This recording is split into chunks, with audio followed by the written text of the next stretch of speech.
Hey, potential Central Church member. My name is Jacob Park. I'm the lead pastor for our English ministry here at Korean Central Church of Pittsburgh. It's great to have you here. This is the makeup session. I'll probably re-record this because I'm looking kind of scraggly right now. A cold sore, so it's hard to shave. But I hope it's not a distraction. Maybe it is because I just mentioned it. But regardless, let's get right into the material, which you should have before you. We're just going to start on page 2, actually, and we're not just reading through this, but we're trying to consider why we have this material, basically what we believe as a church, the biblical basis of it, and eventually we'll get to standards of behavior and what is expected of church members, and also what we provide as the church. And so hopefully you'll be on board for this process. It'll be as painless as possible. And yeah, let's get right into it. And so why church membership? We talk about church membership because we're making a visible commitment to Jesus Christ. Membership, it's a type of banner over us. We are telling the whole world that we are part of a local body of believers. There is the invisible church, which is something we're all a part of in terms of being a Christian worldwide. We're all part of that together, the capital C, the body of Christ. But also locally, we're commanded by Jesus to be part of a church. And so, yeah, we pray that you would be devoted and dedicated to this as well. Point number 2 is that church membership, it keeps us accountable to each other. It is very important to have accountability in this Christian life. We're offering ourselves to one another for encouragement, yes, but also for discipline as well. Hebrews 13:7. We're submitting to the authority of leadership. This material is based on Kevin DeYoung's church membership and also has marks of Mark Dever as well. In his book, 9 Marks of a Healthy Church, he writes, church membership is our opportunity to grasp a hold of each other in responsibility and love. By identifying ourselves with a particular church, we let pastors and other members of that church know that we intend to be committed in attendance, giving, prayer, service. We allow fellow believers to have great expectations for us in these areas, and we make it known that we are the responsibility of this local church. We assure the church of our commitment to serve and also to encourage. And so there's a lot that goes on there. Point number 3 is, in joining the church, you help your pastor and elders be more faithful shepherds. So when you become part of the church, you fall under the leadership and the responsibility and shepherding care of the pastor and elders and other faithful shepherds in the church, our leaders, our DGLs and whatnot. But it's hard to know, we have that type of authority and responsibility over you unless you're, formally declaring yourself as a member of the church. Point number 4 is joining the church gives you an opportunity to make promises. It's a place where you say, I'm committed. It's a place where you really want to say, in a tangible way to God, I'm yours. I'm going to pray, I'm going to give, I'm going to serve, I'm going to attend worship. And yeah, just pray that you'll be on board with these 4 points. So we move to topic 1, actually, on page 6. Who is a Christian? And so there are actually requirements. Well, God does choose you and make you his own, and he's the one who gives life to you. Yes, for sure. But there are things that we do in response to the mercy of God, in response to the grace of God. We confess with our mouth that Jesus is Lord, and we believe in our hearts that God raised him from the dead. That's how we're saved. Scripture says, whoever believes in him shall not be disappointed, for whoever calls upon the name of the Lord shall be saved. So there is a credible profession of faith. If you've made that profession, if you believe in your heart that Jesus Christ is Lord, that by his shed blood you're covered, you have new life, you're a Christian.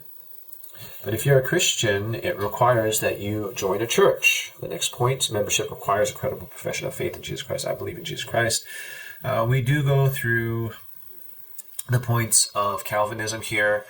to state up front, we're not a member of a Presbyterian denomination or whatnot, but we do lean heavily Reformed in our theology and what we teach from the pulpit, what we learn in our small group Bible studies and whatnot. That doesn't mean if you're not on board, 100%, if you're not a 5-point Calvinist, you can't become a member here. But it does mean that all things will be weighed with Scripture, and I'm hoping that all of our church members will weigh themselves with Scripture too. Their preconceived notions of what they think Christianity is wouldn't be according to the formulation of Tulip, but it would be, directly from Scripture, interpreting Scripture.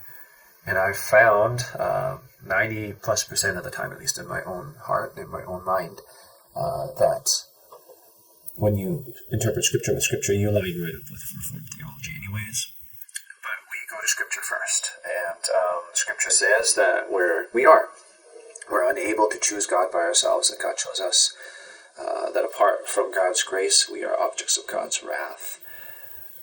One kind of point of note to put here is that not everyone in history, everyone on the planet right now, and just to be really clear, we're not universalists. Not every single one is a child of God, but everyone is made in God's image. And we need to keep that in mind when we speak to non-Christians that, they're not saved, but, they are made in God's image and deserve to be treated with dignity and respect.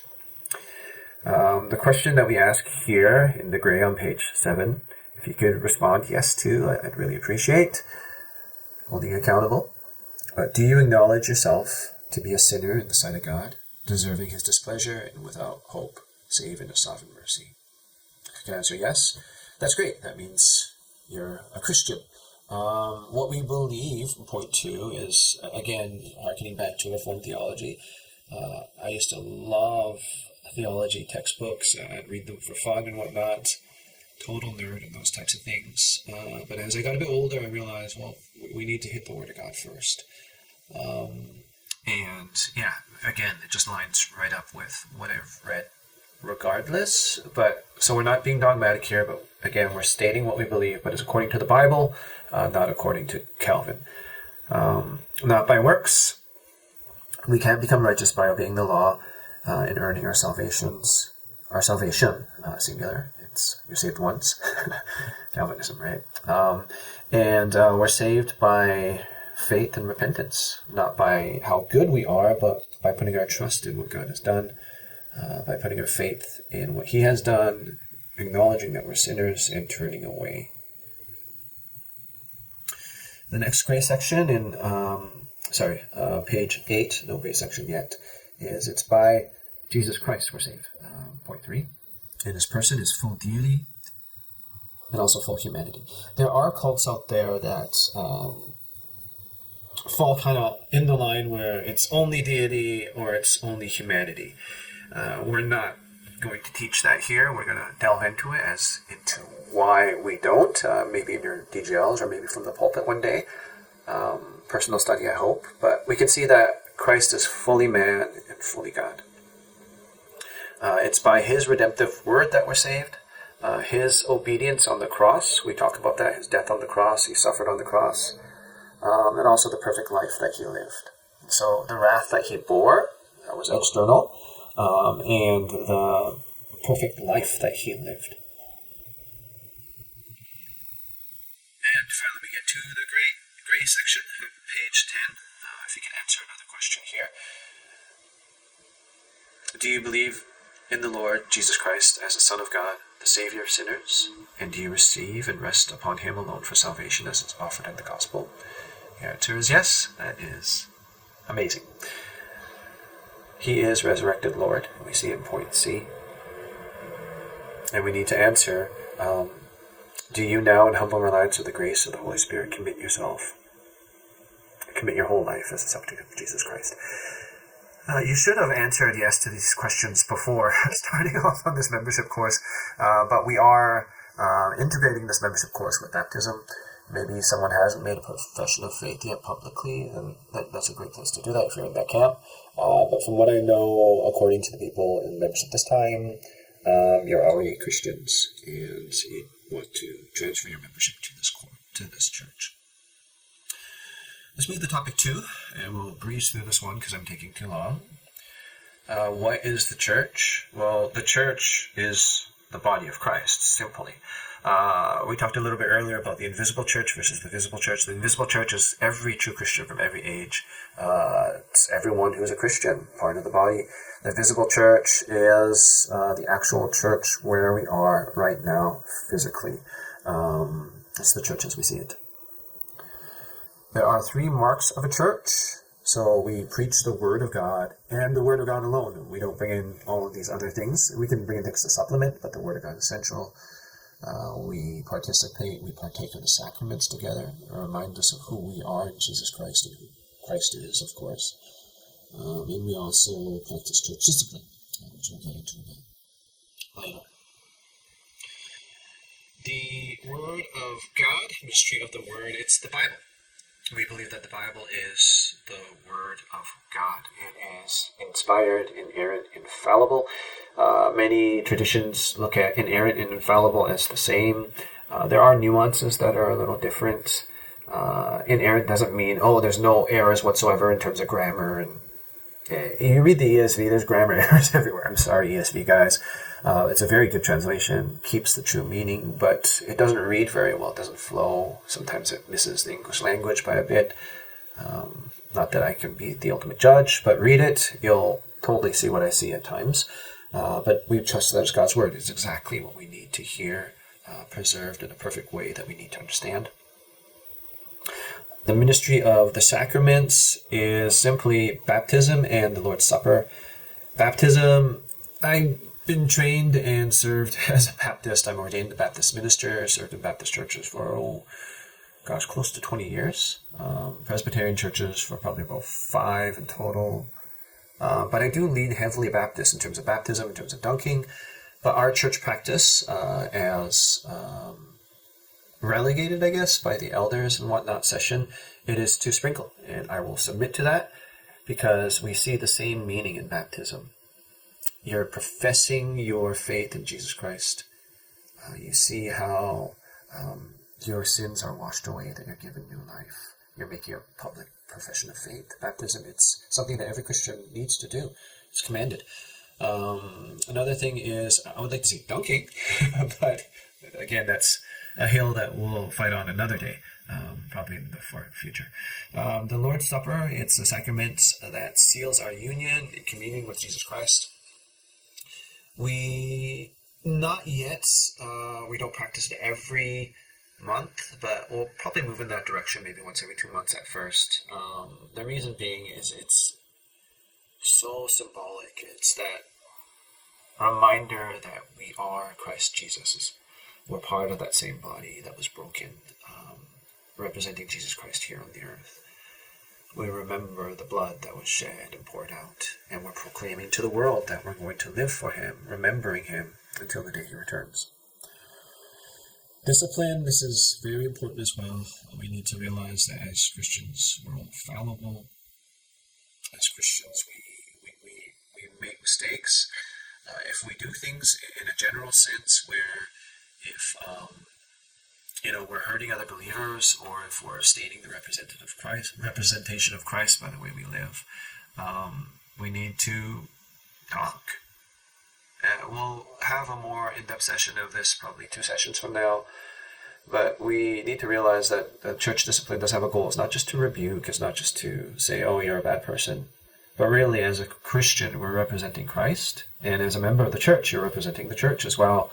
And so when we talk about point E here on page 13, we defend the Lord's reputation for holiness, and we reclaim and restore the rebellious. And so there's a mark of healing and a mark of pastoral care with church discipline as well. The government of the church, again, we are structured loosely around Presbyterian principles. We're not part of a presbytery or a Presbyterian denomination. But we might move that way in the future. We might move another way in the future. But right now we're non-denominational. And we do have a session, which Presbyterian churches do have. With Baptist churches, it's more of a plurality of deacons in a congregational style of worship. But both work. And, it's where this church has been since its founding. I think it used to be part of a presbytery and moved away from that, but the core roots have been Presbyterian, and we're in Presbyterian structure. We have a plurality of elders, again, Presbyterian principles. Well, you can dig into that. I'll leave some resources on the side in the future, but there we go. And that's it, topic 2. Please read through the first 13 pages, and we will be quizzed in the future. We'll be hitting topics 3 and 4 with our next section. Presbyterian. Anyways, have a great day.